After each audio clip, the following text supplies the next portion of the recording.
What's good? What's hood with it, man? YouTube, it's your boy Melly, and we back with another video. And this one is gonna be different from the title of it. Y'all really gonna see what we reacting to. Um, I did take a little, I don't know, like a little hiatus, gang. I don't know. I just tired of just reacting to the same shit. You know what I mean? Like I want more different things to react to, and genuinely, I ain't I can't limit myself to just reacting to the same shit. Y'all might want to see it, like we still gonna have it in the rotation. But we gonna do some different shit, bro. Like it's burning me out because nowadays it's not even interesting to react to certain things like how it used to be. But we gonna be reacting to, hold on, let me pull it up for y'all niggas. Yeah. Nobody cares about streaming anymore. Um interesting take. Interesting take. Let's see what it's about. If y'all new, comment, like, subscribe. The fuck is this shit on my keyboard? If y'all new, comment, like, subscribe, share the video. Let's get to it.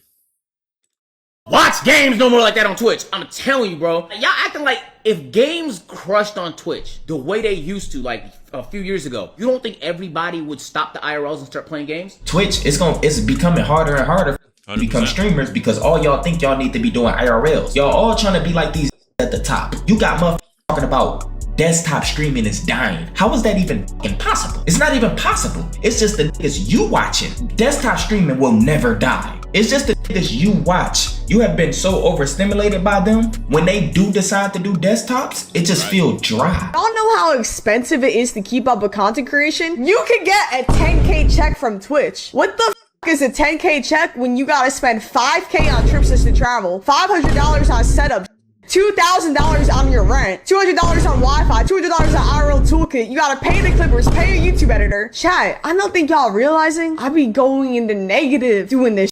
Okay? Well, it looks like Cleopatra Omar has been correct. It looks like Ostradamus's prediction was right. Who's somebody else that can see into the future? It looks like Omar Baxter's vision came true. Just a couple years ago, streamers figured out that they could lift up from their desktops, stretch their legs, and go out into the real world. And to be honest with you, ever since that happened, the world went to hell. No, it wasn't Rudy Gobert who brought on the pandemic. It was those that were IRL streamers. That's a fact. But as the stakes raised more and more and the drama got bigger, greater, and louder, things became too. I wasn't gonna say shit, but I remember this shit, bro. This nigga Gobert was a menace for doing this. Rudy Gobert who brought on the pandemic. It was those that were IRL streamers. That's a fact. But as the stakes raised more and more and the drama got bigger, greater, and louder, things became too much for content creators to handle. And I made a prediction last year that we would see a change in the space of content creation. Bro, the change in the space of content creation is gonna come back. Bro, this shit like that alpha male or that women versus man conversation, bro. Like like for example, a girl could be standing in the bus, right? Like women could be like arguing for equality, right? And a girl could be standing in the bus pregnant. Morally, as a man, you would get up and let her have a seat, but then equality would make you think to yourself like, nah, bitch, you got it. You 8 months pregnant, you probably cramping up right now. You got it. You feel me? Like equality gonna make you be like, I mean, them trying to fight for that equality gonna make you think to yourself like, nah, like this what y'all want. All right, fuck it, let's do it. You know what I mean? But then again, just by nature, gang, just morally, just by you knowing that she's a woman and you a man, you gonna let her have that seat. You know what I mean? Like you ain't even could go based off of the bullshit theories that they try to make comparing themselves to us. Because if you a real man and you understand what a real man's supposed to be and look like and how a real man operate from a woman, you ain't gonna entertain that conversation because you already knowing like, bro, 90% of the things that we could do, y'all can't do it. Y'all don't have the physical attributes to do it. You feel me? Y'all don't have the logic, the fucking common sense of logic comprehension to do it. You feel me? So you wouldn't even entertain that conversation. And I just say all of that to say, with this streaming shit, I just noticed it get to that point where I always say this shit gonna reach a certain climax or a certain threshold from where it was. Cause I remember when I was like in high school and shit, bro, niggas would sit there and watch commentary YouTube videos, gang. You would sit there watch Chris Smooth just dropping a 2K gameplay. You watch niggas drop a story time with some gameplay in the background, no camera, nothing. Like cameras didn't really become relevant till like 2018, 2019. People started to like add cameras and started to do more face reveals and things like that, bro. It was different. So nowadays, I feel like shit is at a point where they reaching so far up the fucking thermometer, like this shit getting to a point where there's no new high. You know what I mean? There isn't anything that you could really do that can make people entertain, bro. And they can burn, as a creator, it's gonna burn you out. It's gonna make you lose the love for what you're doing, because you're gonna start to realize, like, damn, there's no more crazy shit or crazier shit that I can do to keep my audience entertained. You feel me? And I think that's when the bar has to get reset from coming back to OG things like the IRL shit, just genuine generic shit. You feel me? Not over the top, overstimulating style where of people content. would actually be going back to their desktop where they could build a safe community and home for themselves. And we are seeing that in real time. If you're new to this, please make sure you hit that like and subscribe button. It goes a long, long way for the audience. Help me, help you, help me build a community by subscribing to the channel. Why IRL content even took off is because, you know, I was joking a little bit earlier, but the pandemic helped bring people out of their homes and out of their lockdowns and out of the social separation era into the real world. People living in cities and states like New York that were on lockdown could live out their wildest dreams through content creators and streamers who gravitated to Atlanta, Georgia in order to see what is going on. And then content escalation became a norm. It went from doing things like walking around, going to Taco Bell, hanging out on Miami Beach, all the way up to these big, huge events. Hell, even major labels and brand deals got involved in the mix. Now, I've noticed recently in the comment sections that people have been complimenting me on my sweaters, but it doesn't just stop there. I decided to do something, and they might increase you have a fan review. Now, I'm free.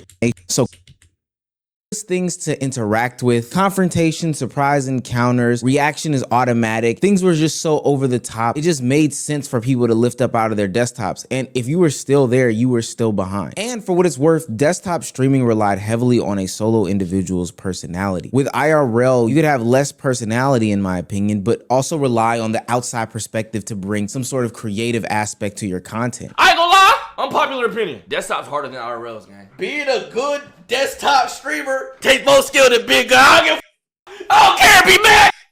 I don't give a Yo, sit your out at this computer and entertain for hours. I don't give a That's more challenging than doing IRL. I don't give a You gonna be mad, you gonna be tight, I don't give a cry about it. I think a lot of people don't realize how random IRL events are. Even before I cut the camera on, I felt like my life was an episode of Childish Gambino's show Atlanta, where if I went out of my house to do a simple errand, it took me on some adventure and some journey that ended up with me racing Michael Vick in the parking lot of a strip club. Yeah, that's not something that is fake. That is canonically accurate to the life of a young male Atlantean. With more and more people shifting to the IRL space, we saw a split. People wanted to stand out, so they did different things. You had one group of creators who went the extreme route. We're talking about the Claviculars, we're talking about the Jack Dohertys, the Ice Poseidons, the Dean the Greats. They went with rage bait. We got out of there, motherfuckers, let's go! Watch your language, there's kids around here. I didn't say any curse words. What'd I say? Just watch your language. What'd I say? You got a stupid shirt on over there. Yeah. Your kids can't read, though. What are you talking about? Your kids can't read, can they? I'm sure your kids watch. Get away from me. You started talking to me, buddy. Get away from me. You get away from me. Watch your kids, go walk away. Like, that's exactly what I mean. What I mean, bro. Motherfuckers they going to go to the absolute top of the threshold. They going to the top of this shit to get a reaction or to make a moment. You feel me? Dangerous stunts. Oh, here they go.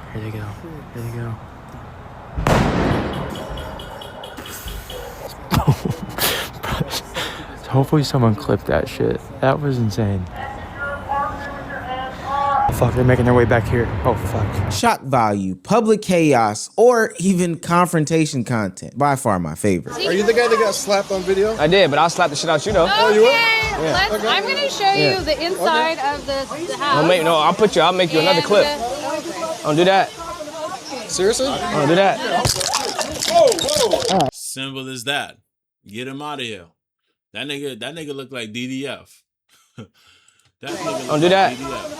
Seriously? Don't do that. Yeah, let him have it. Well deserved.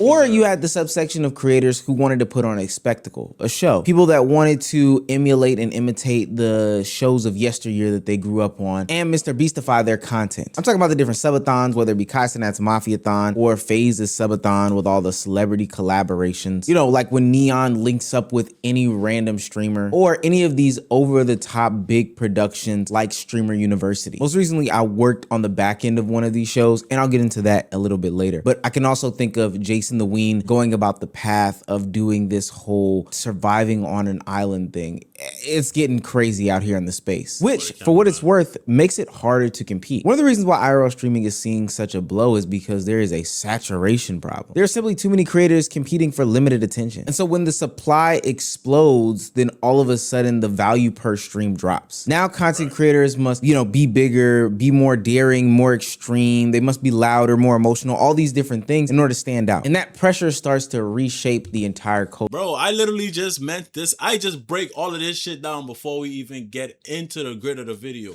This is exactly what I say, bro. Once you reach that certain threshold, it's going to be hard to overcome that certain threshold. That shit going to have to hit a peak and then drop back to zero or somewhere in between the lines and then gradually rebuild itself. Do me a favor. Close your eyes and think about You can't beat certain, you can't beat what's organic, or you just can't beat what, strives in nature, bro. Come on, twin.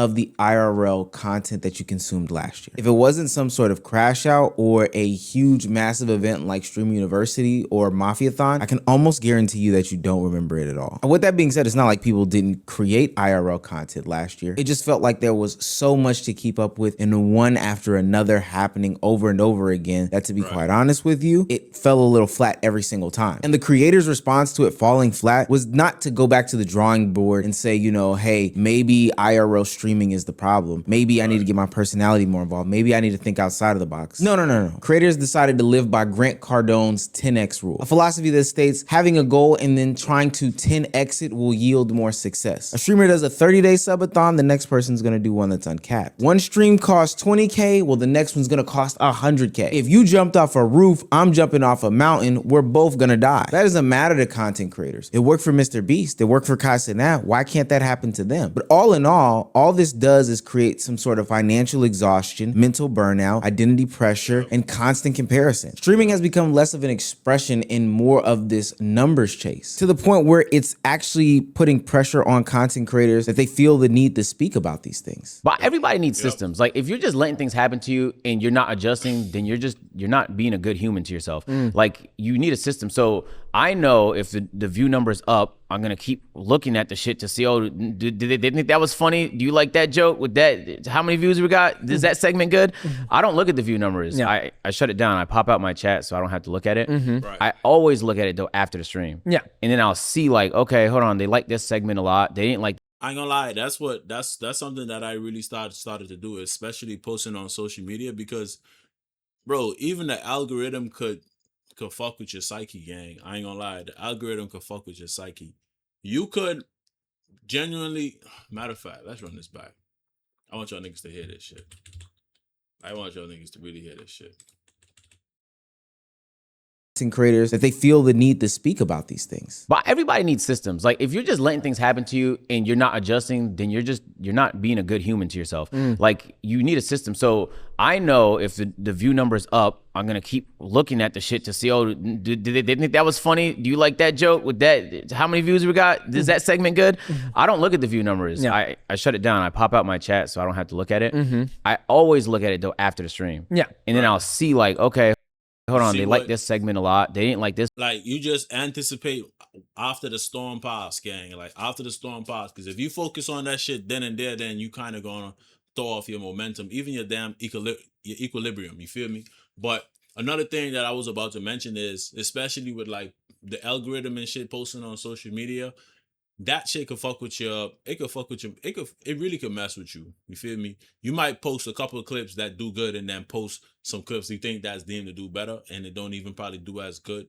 And genuinely, it don't even just be the engagement. It just be the algorithm not pushing your video. now you thinking you ain't doing something right, and it really could fuck with you. You feel me? I had to start like really paying attention to how that shit used to kind of control my mood and control like, you know, how I feel in certain situations when I pay attention to those numbers, gang. So I just post and I don't be on no apps, no notifications, nothing. Come back, take a look at it, study my analytics, see what I could do better, and just try to stay in a creative space. You feel me? The more you focus on the numbers, it could take you away from creating the real art, because now you might start to discourage yourself from putting out the art. You feel me? Because you just never know. Honestly, the algorithm could just be one thing one day or one moment or at one minute, and then the next thing is just something else. Part. So maybe I could do more of this. I could do a part 2 of this. I could do more stuff with this person. So, but that's just, I learned that system on my second stream on Twitch. Really? Yeah. On my second full-time stream when I dove deep into it. Yeah. Because the first stream, I just kept looking at the number.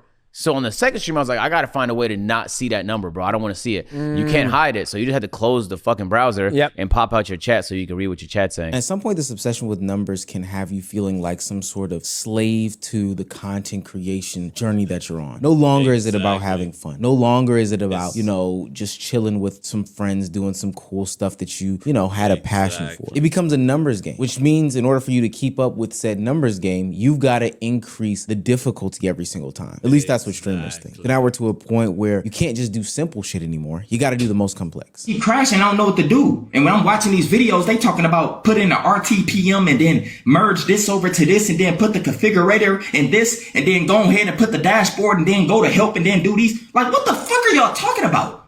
Bro, I'm just trying to press the button and go fucking live, man. Like, this shit is so weird. I thought all I had to do was get Streamlabs and I'm good. Soon as I lose connection, the stream crash. So I need to figure out how can I merge this phone over to the OBS and have it to where it's cool. I'm just stuck, y'all. It's like I'm being 100%. Like the shit, bro. This shit just went from simple niggas posting a 2K gameplay and talking and just giving a story time. And that was enough. This shit went from that. Matter of fact, with no face cam behind it. This shit went from that to niggas having to go this extra route just to please a motherfucking audience. That I wouldn't say the audience don't mean shit, but like all of that extra shit don't mean nothing, bro. Because at the end of the day, if you naturally that person, if you naturally funny, if you naturally flirtatious, like, gang, people gonna flock to your shit if it's in 240p. As long as you doing the right thing and you making it look cool, my nigga, you straight. Bro, all this other shit niggas doing just to be noticed and just to be relevant for like 10 minutes and then never heard of again. Honest with y'all right now. That's what I'm stuck on. That's what's delaying everything. If I do an IRL right now, as soon as I lose connection, which you automatically gonna lose connection, because I'm in Arizona, I don't have signal outside my house until I drive like probably like a 40, 50 seconds down this little road, because there's these mountains covering this whole area. So I ain't got no signal out there unless I'm on Wi-Fi. Over the past weekend, I was able to tap into the production side of a love show, working the switchers and, you know, audio and all the other technical stuff, from storytelling all the way to camera work for, you know, 2 streamers who I'm trying to keep anonymous for whatever reason on the back end. And when I tell you it is hard work, it is way hard work. For those that know my roots on this YouTube thing, I started out working in the production and behind the scenes, and I'm glad to be back out in the field. But for what it's worth, the game has changed dramatically. Yeah, I just made up a word. There's so much that goes into a stream. For all the hours that somebody is live, double the amount of time is put into the production process. And one small mistake can kill the entire stream. There's a level of skill that you need that isn't easily obtainable. And one false move can get you cut off. Hold the stream like this. No, walk. I'm gonna show you how to do it. Walk, nigga. Walk. Oh, sorry. Walk. You go like this. You push people out the way. You're the cameraman. You walk behind like this. Why are you doing that? Hold the camera. I'm just trying not to hit you, bro. How much y'all think? I'm paying this nigga damn near $200. You better get right. He held the stream for 30 minutes. What the fuck is we doing? And we haven't even factored in the bitch can't talk to me like that. mental health aspect of what goes on to these new IRL streams. Not only the mental health. You better get right. He held the stream for 30 minutes. What the fuck is we doing? And we haven't even factored in the mental health aspect of what goes on to these new IRL streams. Not only from a production standpoint and how taxing they can be when it comes to actually configuring these different things. Also something to say about the type of fans that you do start to gain when you get into the IRL streaming bag. I'm not gonna go deep into the conversation, but for whatever reason, I think that those IRL streamers garner a certain type of audience that is much different than those legacy acts that just stay behind the computer. I can think of Emeru getting stalked and ultimately assaulted at TwitchCon. I can think of Senna, Valkyrie, Pokimane, and Emily CC all getting accosted at a board. Niggas say, Melly, why you don't do an IRL scream in Turks? Melly, you should do an IRL scream in Turks. Melly, you need to do an IRL scream at the Ark. You need to... Bro, we live in a place where the fucking population is probably like 40K at this point, maybe 50. Gang, I'm not about to spark up a fucking IRL stream, be at Salt Mills, and some niggas know exactly when I about to walk out of a fucking restaurant or I walk out of out the supermarket. Bro, niggas ain't about to know my whereabouts and anticipate where I you know what I mean? Like anticipate my next move, tracking me and shit. Like, goddamn, but you literally putting yourself on a GPS, my nigga. And I ain't saying like somebody gonna do something to me, but gang, I don't need people knowing where I'm like at currently, my nigga. As a man, you don't want to be moving like that. That's number one. But even like for these people who live in these bigger places, gang, you just never know who watching your shit and who could be trying to anticipate your next move. Who just probably could be hating on you and be wanting to do some shit to you for no reason though. All because you got, you know what I mean? All because they know where you at. All because they knowing that you live in their city or you probably in their city and they probably don't like you and they have the opportunity to do it. And guess what? Goddamn, you got a security. He might not even be able to help you out in the situation. This shit is walk. I can think of all the different stream snipers, from Jason the Ween when he just did his London stream, from Agent when he does his Arctic stream, from Lacey when he was trying to leave the house and got caught up. Not saying that nothing happens when you're not at home streaming, but I can confidently say that I feel like these things are exacerbated when you're out in the real world. People feel like they can relate to you more. Hey, I do see Agent 00 at this Publix that looks like it's the one by my house. Let me go wait at that Publix just to see if he comes through. Shit's crazy. And so now in 2026, we're seeing the people that we known and love, you know, display our favorite events through a camera lens, do something a little bit different, but it's something the same at the same time. They're going back to their desktops. They're sitting at their computers and their chairs and they're making content. You know, they're gaming, they're reacting, they're talking to chat, they're getting more involved with their Discord community. Why? Because it works. I think it's cheap. I think it's sustainable. I think it's community focused, meaning that they're getting tapped back into those that support them the most and not these fair weather people who have kind of picked up on them because they've become a spectacle. I think that one of the things that's most important is that it's sustainable. They can fire it up anytime that they want without bringing in a bunch of other people on these different controlling vibes with production and all this other stuff like that, blah. And most of all, it is authentic as hell. For what it's worth, being in those IRL moments, you have to be a little performative. I know that sounds like the key word of 2026, but there's some validity to it. I think that the IRL era created this level of fatigue that we do not want to see anymore. Love shows were fake. The confrontation was fake. The clip farm got even worse when it was in real life. People took things way too far, disturbing the public and, you know, getting into their food, getting into their personal space, getting into their business. IRL streaming has also gotten this bad connotation. I remember there was a time period in which I would go out with my camera phone, have it sideways, or have a regular camera, and people didn't want it simply due to the fact that, you know, people don't like being videotaped. They didn't understand what it was. Then we transitioned into an era where people understood what was going on and they embraced it a little bit. But then we quickly went back into the era of, oh no, I've seen you before on TikTok. I've seen this type of content before on my social medias, and I don't want anything to do with you. IRL streaming is now the equivalent of a man saying that he has a podcast. You're already lumped in with some of the worst people in the world. And I also think that there's a level of safety that comes with sitting back home at the desktop. Now, don't get me wrong, swatting, doxing, harassment, those are dangerous things, and those things can come. See, that's the thing. Getting doxed or SWAT, like, That it's possible, but you got to put yourself in a position to be vulnerable to get doxxed. You got to be leaking your address, or someone has to do it. You feel me? But being doing an IRL stream, you just never know who could be around the corner waiting on you. That's just the scary part.